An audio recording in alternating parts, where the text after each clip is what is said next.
We are, as I said, finishing the series, The Impossible Life, this morning. The title of the message is The Purpose of the Impossible Life. We're going to be right in the center of Mark's gospel, looking at really the pivot point of Mark's gospel this morning.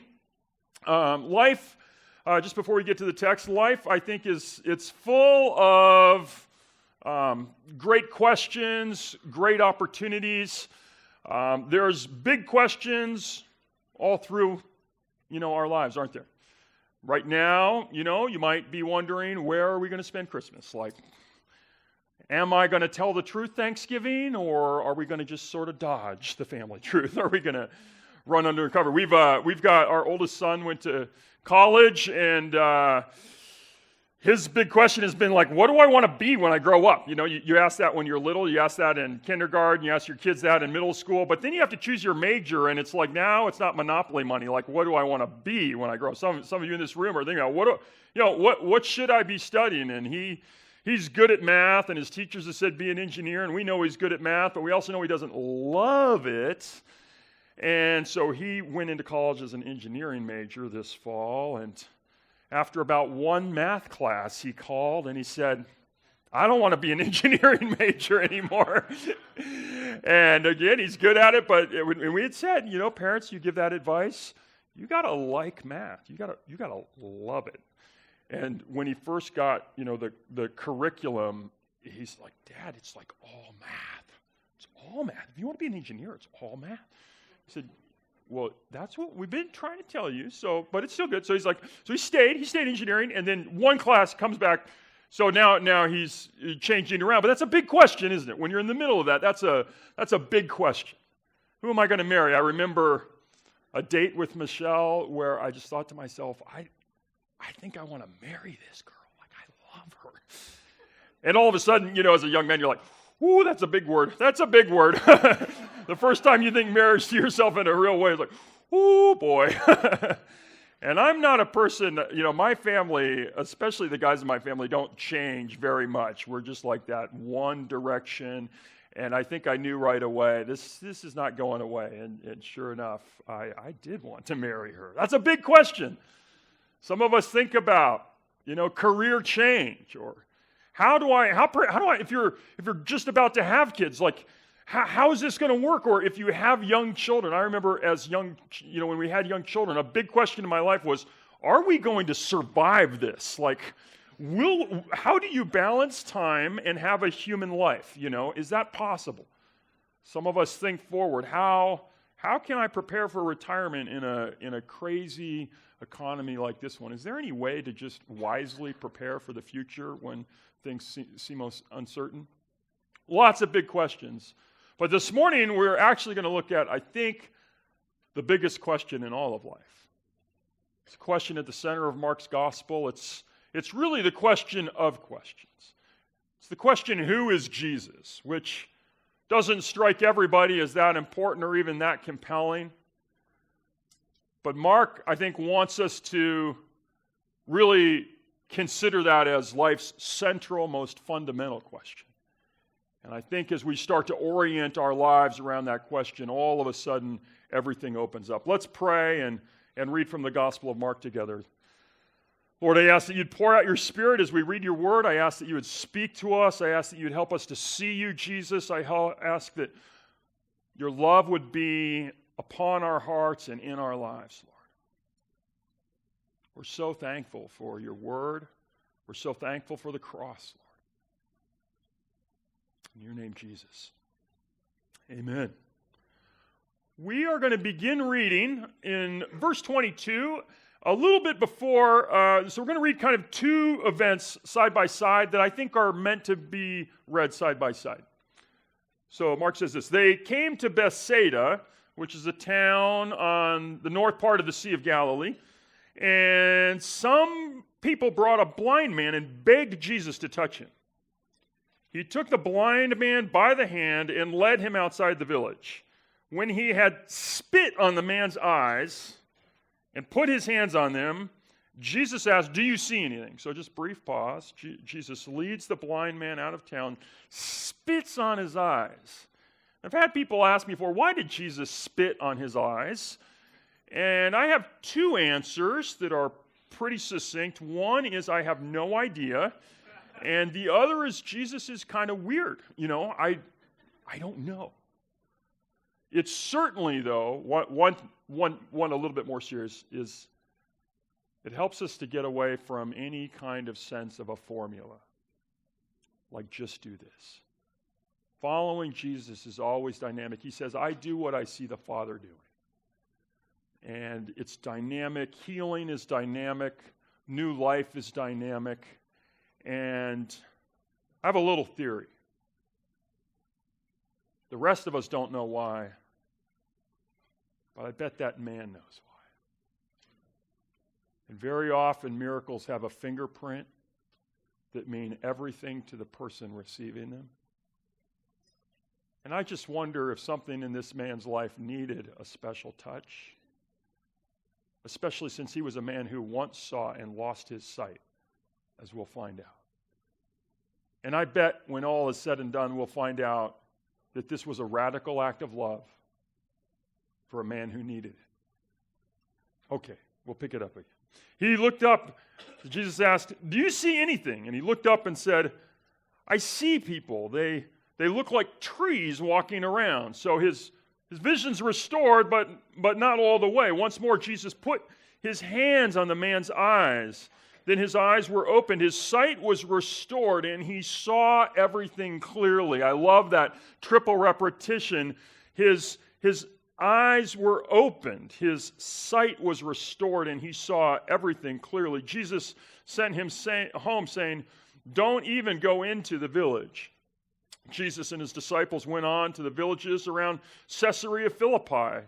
And on the way, he asked them, who do people say I am? They replied, some say John the Baptist, others say Elijah, and still others one of the prophets. But what about you, he asked. Who do you say I am? There is your question. Who do you say I am? Peter answered, you are the Messiah. Jesus warned them not to tell anyone about him. All right. I want to just press into this passage with you this morning. There's a central question, as I said. The central question, the way I'm phrasing it is, who is Jesus? Jesus asked Peter, the disciples, who do you say that I am? If you were to take Mark's gospel, if you just had a book that was just Mark's gospel, and you opened it to the very center of the book, this would be what you land on. This is the very middle of Mark's gospel. And I don't think it's an accident. It's not like this just happened to be the thing that Mark is writing about in the middle of his gospel. Up to this point, Jesus has been doing miracles and announcing the kingdom. And in the very middle of the gospel, there's this central question, who do you say I am? And as soon as Jesus answers, or as soon as Peter answers him, you're the Messiah, all of a sudden, the whole narrative starts moving towards the cross. And very quickly, we're in the last week of Jesus' life, and we're reading about the events leading up to his crucifixion and resurrection, and it's very clear from the way Mark writes the gospel that this is the axis. This is what everything has been leading up towards, and then everything flows out from this question. Who do you say I am? Who is this Jesus? Jesus has been doing these miracles. He's been healing the blind. He's been driving out demons. He's been cleansing leprosy. We just read early in Mark chapter 8, what we talked about last week. Jesus multiplies the fish and the loaves, and there's this major miracle. And crowds and crowds and crowds are fed. And there's abundant bread left over, and there's this discussion about what happened there. What was that? So everybody's talking about, who is this Jesus? And now Jesus asks it out in the open. The first time this question was put to me, I've shared before, I was in a counseling office at UCSD. I was running away from God. I was sentenced to counseling, and the counselor told me, you're not here because of drugs and alcohol. Your problem is not a chemical one. This is about Jesus. Again, this is a University of California counselor. And I was like, well, not only did I push back on it like that's ridiculous, but my immediate response at that time is, I'm not here because of Jesus. I'm here because the dean's mad at me. Like, what are you talking about? And I wasn't even really addressing the fact that I'd done some things to make the dean mad at me. Later, I was able to admit, okay, it's not about Jesus. Maybe it has something to do with addiction and ODs and vandalism and some other behaviors that were unacceptable on campus. But it's not about Jesus. But he stayed on it, and I finally figured out, actually, it was about Jesus. And I want to suggest that at the middle of all of our questions, if you have questions you're chewing on, where are we going? How are we going to get there? What's happening in our family? What's happening, in my job? That underneath every question we have is this question: Who is Jesus? And before we kind of unpack what Mark has to say about that, I want to think about this deep truth about people. Something interesting happens in this passage. They start at Bethsaida, which is on the north shore of the Sea of Galilee. 30 seconds of geography. You're all going to survive. They're there. There's this healing, which we'll talk about in a minute. Jesus heals a blind man in a very peculiar way. And then he takes his disciples on a very long walk. He takes them all the way up to the north part of Israel, up to one of the highest peaks in the entire area, to this place called Caesarea Philippi. And I think there's a reason that rather than sort of debrief what's happening right in Bethsaida, he takes them on this long walk up thousands of feet to the headwaters of the Jordan River, a city that you could look out over the entire Jordan Valley, a sort of a high place. But Caesarea Philippi has an interesting history. It was started as a pagan shrine. It was started as just a place of idols where they worshiped the old pagan god Pan. You may have heard of that god. And the Romans knew that was a place where people had always worshipped pagan gods. And Roman Caesars liked to have attention on themselves and not on other things. And so Rome actually built a city at the pagan shrine so that the Caesars could be honored. And right before Jesus took his disciples there, like within years before, a temple was built to Caesar so that Caesar would be worshipped as God there. So there's this brand new, you have to picture a brand new, huge, beautiful temple worshiping Caesar as God. And then all these other idols in the same city. And Jesus takes them from kind of a quiet fishing village, way uphill, if you've ever been on a long hike up thousands of feet, sweating, wondering, what are we doing, Jesus? Are we headed towards Caesarea Philippi? Like, that's just where people worship pagan gods. Like, what are we doing? I don't know if you've ever had that feeling, if you've been following Jesus. Like, what are we doing here? Like, where are we going? Why are we going towards the pagans? And then they get up to this city that's dominated by a beautiful pagan temple. And as they get up in the middle of all the idols, and the temple where Caesar, where a man is worshipped as God, Jesus says, hey, everyone, I have a question. Who do people say I am? They say, well, some say John the Baptist, some say Elijah, but who do you say I am? And it's right in the midst of the pagan gods and the pagan idols and the shrine to Caesar that Peter says, you're the Messiah. It's like right in the middle. And so the deep truth here is that we're made to worship. I think Jesus is calling out, every one of us, we are worshipers. We're all worshipers. Our culture is worshiping. He's taking them right into the middle of worship. Like everybody in that city was bringing offerings. There would have been people on the road, and they're all bringing whatever they brought, oranges or apples or animals or money, but they're all making offerings to different gods. And it's like in the middle of all of this worship, Jesus says, who do you say I am? Like, who do you worship? What is life about? And it's there that Peter says, you're the Messiah. You're the fulfillment of all the promises to Israel. You're the one come to bring restoration and reconciliation to our nation. We're made to worship. I wonder where Jesus would take us today if he wanted to ask this question.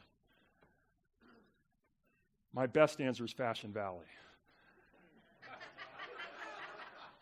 I think we are a consumer society. So I say that like wink, wink, but also not wink, wink. Where do we worship?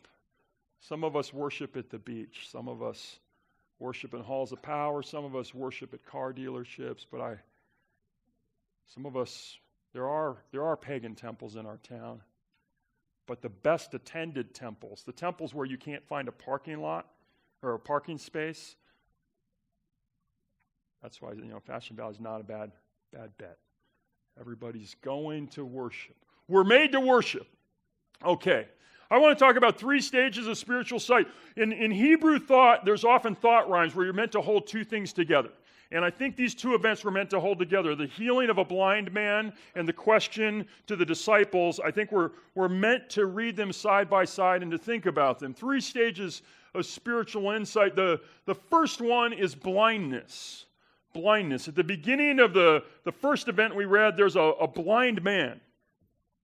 It says they came to Bethsaida, and some people, I love this picture, it's good sometimes to just pause on a verse of Scripture. Some people brought a blind man and begged Jesus. And it's the strongest word for beg in the Greek language. They begged him. Notice the blind man didn't beg. They begged him. And I wonder if this man may have had friends. Maybe some of them had been at the miracle of the multiplication of the bread and the loaves or seen other healings and just knew if our friend was touched by Jesus, he would receive his sight. Jesus would be able to help him. They take their friend to Jesus, who is totally blind. And then we jump to the other passage, and you have the disciples going up to a culture that's full of idolatry, and I think the clear implication is that's totally blind spiritually. That's just totally blind. And the interesting thing we know about this man, because he says when he starts to receive his sight that people look like trees, is that he must have lost his sight for some reason. And one of the interesting things about our culture right now is a lot of people are losing their sight spiritually. It's not just a place where everybody was born blind. I recently, just a few weeks ago, had a conversation with a man who would identify as gay. And we were talking about church, and he said something short that's been echoing in my ears, and it just won't go away. He said, I used to go to church, and I wanted to, and this is one of the better known churches in town, a church I love and have prayed for years. He said, a leader told me there that I am like the plague, and that it would be better if I did not come back. It would be better for everyone. And I thought, that's just like having your eyes put out, isn't it? And I don't equate going to church and your relationship with God. But I could tell that he wasn't just talking about church. That's just a huge pain. And I think all across our city are people who had some desire for God, and for one reason or another, sometimes it's things we've done, sometimes it's things people have done to us, all of a sudden it's like that's gone. The eyesight's gone. And we're just living in blindness. And so there's this stage of blindness. But then there's another stage of people kind of bumping up against Jesus, trying to figure out what is going on here. Is something going on here? I don't know if something's going on here. It seems like something's going on here. We'll go back to the story of the blind man. Jesus, again, it's interesting. I would really love to know this man's history. Jesus leads him out of the town. Oftentimes he does miracles in public, but this time he leads the man out of the town, which is another reason, part of my theory is that something private happened that needed to be restored that wasn't public. That Jesus is caring for this man, and he's doing it in a way that's not going to shame him, but he leads him out of town and puts the spit on his eyes and then asks, "Can you see?" And the man says, "Everything's fuzzy." And on the one hand, I think that's just the reality of what happened, but on the other hand, he says, people look like trees.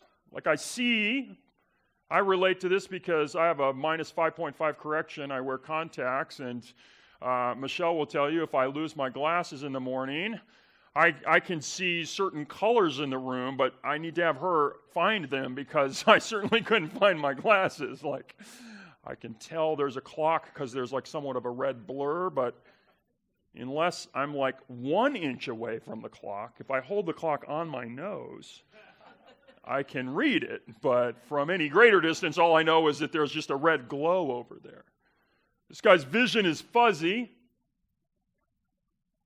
And then we jump forward to the story with the disciples, and there's people who are saying, some people say you're like Elijah. Some people think you're John the Baptist come back from the dead. Like this miracle happens and bread is multiplied, and you can tell the crowds are talking about, what was that? What just happened there? Who is that Jesus guy? Maybe John the Baptist has come back from the dead. That was a crazy miracle. Maybe John the Baptist never multiplied bread. That's like Elijah. Like maybe Elijah's back. And so there's this understanding that there's something tremendously powerful happening in Jesus' life, but it's kind of blurry.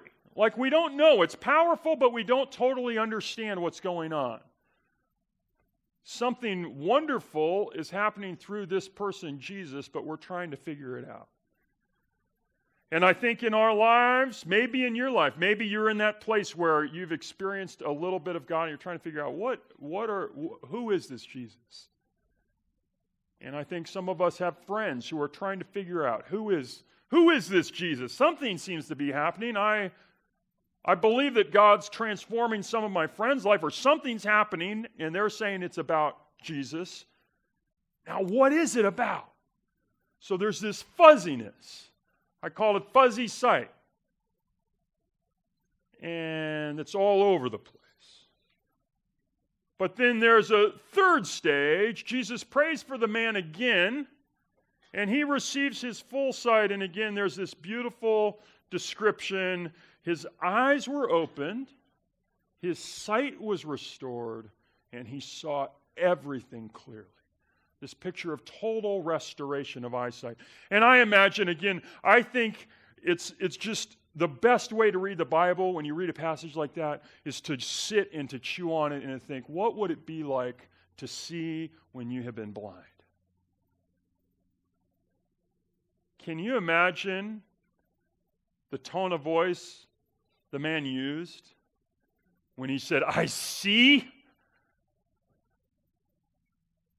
Everything's fuzzy. I'm seeing shapes, people, but they're like trees. And then to feel Jesus' hand on his eyes again, and then to know I can see. And the joy that would have exploded out of him. And he receives clear sight. And then we jump forward a passage, and Jesus says to the disciples, who do you say I am? And Peter answers, and here's the central 3 words of the Gospel of Mark. 4 words. You are the Messiah. There it is. Peter's confession. Clear sight. You're the Messiah. You're the one God promised. You're the one Isaiah wrote about. You're the one Ezekiel was hoping for. You're the one that Jeremiah was pointing towards when he wrote about a new covenant. All those promises we've been hoping for. You're the one. You're the promised one who is going to fulfill God's promises to his people. You're the one who's going to, in Isaiah's language, save us from our sin. You're the one who's going to take care of our shame and our guilt. You're the one who's going to somehow pay a price that we could not pay. You're the one that's going to deliver grace to a people who have run astray. You are the Messiah. Clear sight. And I think oftentimes it's God moving in power. Matthew's gospel has the same passage, and Jesus says to Peter, flesh and blood didn't reveal this to you, the Spirit of God revealed it to you. But Mark, rather than adding that part of what Jesus said, I think he gives us the miracle of the blind man so that we can just think about in our minds, how do we receive sight? And as we think about it, how did the blind man receive sight? It was a miraculous touch from Jesus. And in the same way that a blind man receives sight, so we receive insight into who Jesus is. It's that miracle from him. I want to share a little bit more of the story Michelle shared about the reconciliation we saw this weekend. A person we've known just at a distance, pastor of a big church. This is public. His name's Carl Tuttle. He had problems in his marriage I won't go into, but 16 years ago stepped out of ministry and has been out of ministry for 16 years. And on the way to our Thursday night meeting, I was whining. I don't know if you've ever whined going into a worship meeting. Probably not. I was whining to a friend walking through this kind of cold, rainy weather. I was saying, you know what? God never really, when I pray and listen to God, I don't hear the way I want to. I was whining about how God doesn't speak to me like other people. This happens, I think, when I'm around people that I feel like God speaks to a lot, and then all of a sudden I feel like God never speaks to me. And so I was just giving myself permission to whine. And so I whined for this whole walk. And then we got into worship, and we're worshiping. And I felt like God showed me a picture of a stump that was cut down and a shoot growing out of it. And I've seen that picture in pastors' meetings before. And so when I felt like I was seeing that picture, my immediate thought is, I'm just bringing that up to mind because I want God to speak to me, and that's something I've already heard before, and that's not God. And I felt like the Lord say, no, you should share that. And I had a little argument like, no, I was just saying you don't speak to me, and I've seen that before. That's not new. But I felt like the Lord really said, no, share it. So I shared it.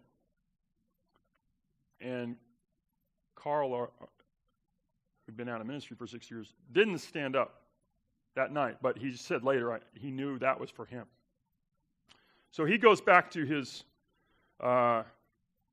room and gets on Facebook, and a good friend of his has sent him this verse during the meeting while we were worshiping together. For there is a hope of a tree, if it be cut down, that it will sprout again, and that the tender branch will grow up and not cease. Job 14:7. And he realizes that was for him, and it's his promise of restoration. And we prayed for him, and it just so happened that one of the people who had been part of removing him from ministry 16 years ago was there to welcome him back in with a huge hug. It was just like incredible restoration. But on my end, I felt like this is like another reminder God's faithful. God's faithful to us. He's faithful to use us. He's faithful to speak to us. So often when we put ourselves down and compare us to other people, it's not about God. It's about like junk inside of us. And then for Carl, the fact that these two words came together, I think were the sense of like, the Lord is doing this. And all of a sudden, a bunch of us could see God's faithfulness and compassion in a way we wouldn't have seen otherwise. Like, who is Jesus? We can say he's faithful, but as we experience something really, I would use the word miraculous, all of a sudden, like, we know our God is faithful. It's one thing to say to a man, God gives sight to the blind. It's another to receive your sight. It's one thing for Peter to know one day a Messiah will come, and another to know, Jesus, you are the promised one. So a key insight, and this is really summarizing the whole series, is that the purpose of miracles is to reveal who Jesus is. The purpose of miracles, the reason the man was given sight is that he might know who Jesus is. The reason the disciples were seeing all these immense miracles and were talking about it and probably praying about it and probably arguing about it. What happened? What was that multiplication of the bread? It's that they might see who Jesus is. And the miracle of miracles is that clear eyesight. Jesus is Lord of all. He's the one who died for our sins. He's the Messiah. He's the promised one. Miracles open our eyes. I want to tell one last story. It's one more kind of miracle story. This is from a that I heard this weekend, but then you can just YouTube the testimony. A guy named Kevin Benson, Vineyard pastor in Oregon. Lifelong dyslexia. He's got lifelong dyslexia. And God calls him to plant a church. He doesn't want to plant a church because he's got lifelong dyslexia and can't read at all. He listens to audiobooks, but he can't read and feels like there's no way I can pastor without reading. He's a worship leader. But he ends up planting a church. He has other people read the Bible on Sunday morning when it needs to be read. Like he can't. He's got acute dyslexia. And over the years gets really bitter about stories about God moving and healing people and has decided that God doesn't really heal people.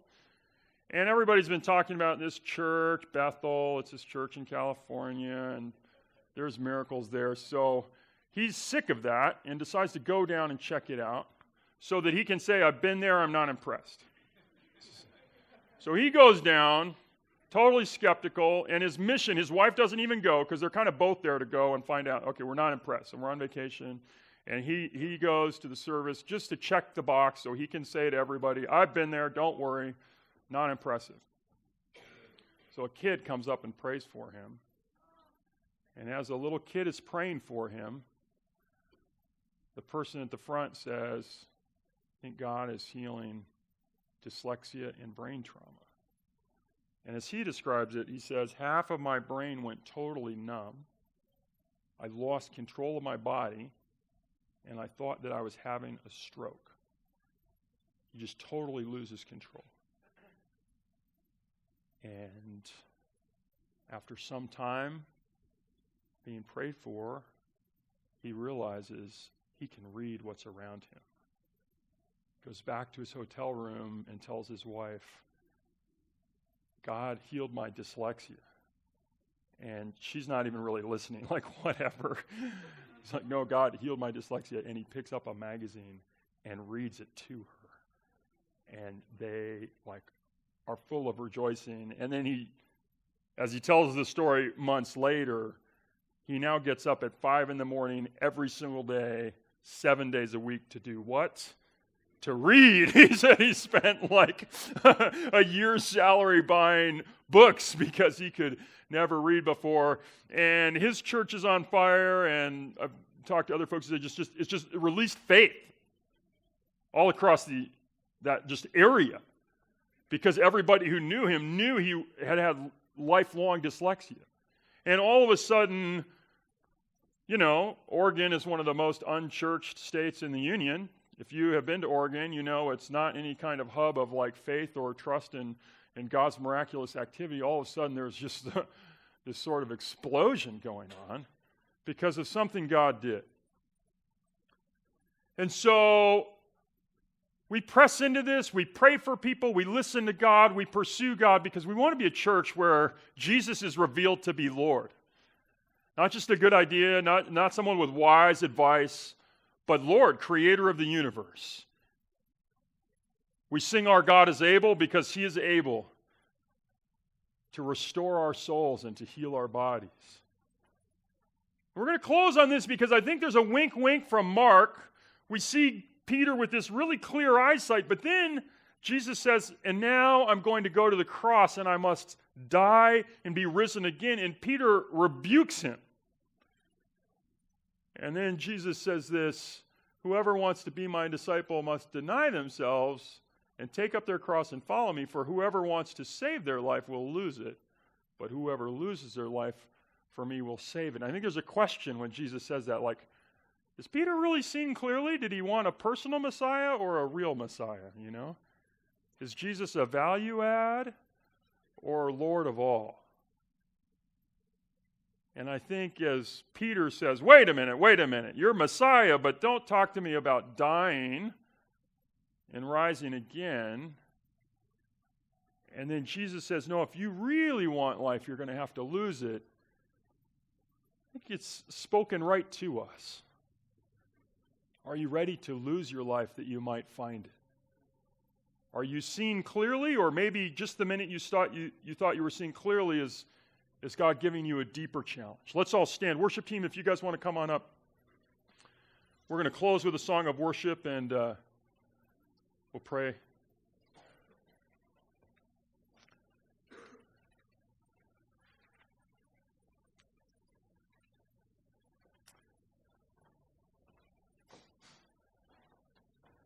Well, thank you again for the cross.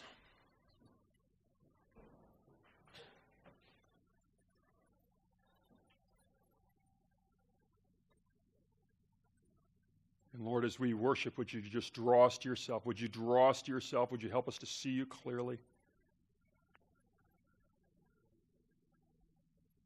We love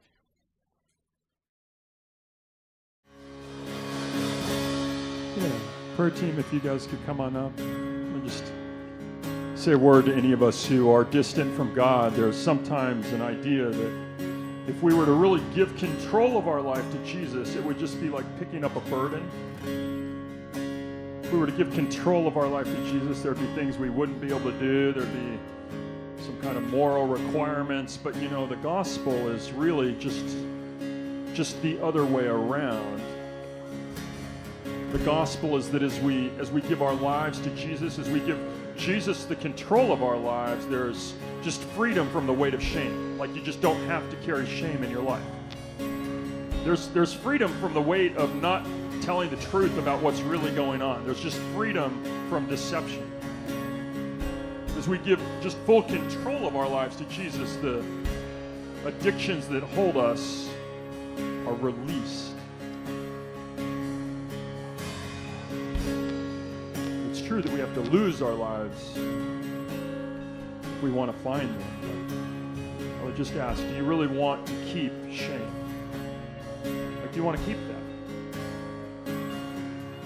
You want to keep a gnawing sense of guilt? Or might it not be better to lose that? Do you want to keep the sort of superficial thing that you're in control of everything when you know you're not?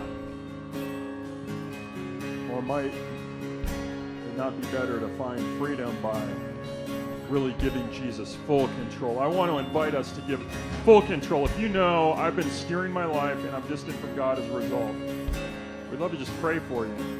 We'd love to pray for you. It could be that you've never said, Jesus, take control of my life. And this could be the morning where for the first time you join Peter and you say, Jesus, you are the Messiah. I give you control of my life. It may be a kind of a recommitment. Jesus, I give you control of my life. I just give it to you. So if that's you, I'd love to have you come up. Brian's going to come up a little bit, and I think he's got a couple other directions for prayer. I had one thing. Felt like there might be people here who see Jesus as this kind of like, he's this guy in a white robe, he's super holy, and yeah, he is, but I think when we approach him, it's not this, he's some ominous figure that we can't approach. And I feel like today, if you feel like you don't feel like you can approach him, I'd love to pray for you. I think today is a day where we need to have a personal encounter with him, to personally meet him. If you've never been introduced, I'd like to introduce you to him. So if that's you, I'd love to pray for you. And I think Mike has something else. I just had an image this morning of a totem pole, and my sense was that it's like a symbol of my life and your life, of your faith. It's just a monument of your life. It tells a story of your life. And in this image, a cow comes and starts climbing up this totem pole, and it gets to the top, and then it just all falls over because it can't hold the weight. And I think for me, that cow represents like food or provision, and it's slowly taking over, in this image, just the faith and the story of your life. So I just want to invite you to come pray with me if that resonates with you.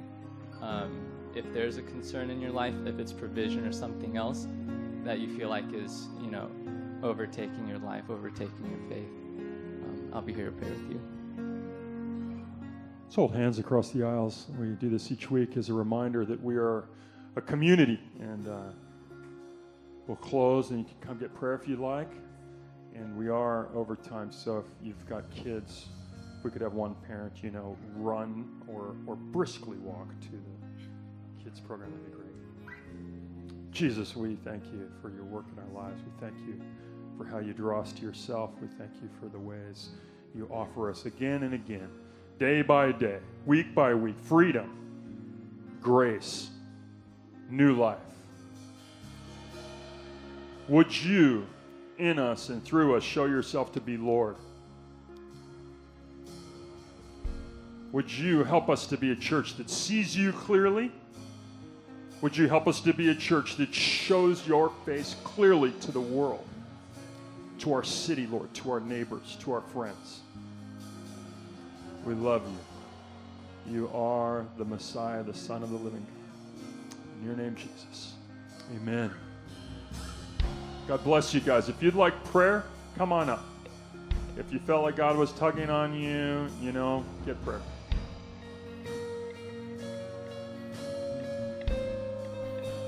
And you can get prayer for anything on Sundays here, so it doesn't have to be something that was mentioned. Bless you guys.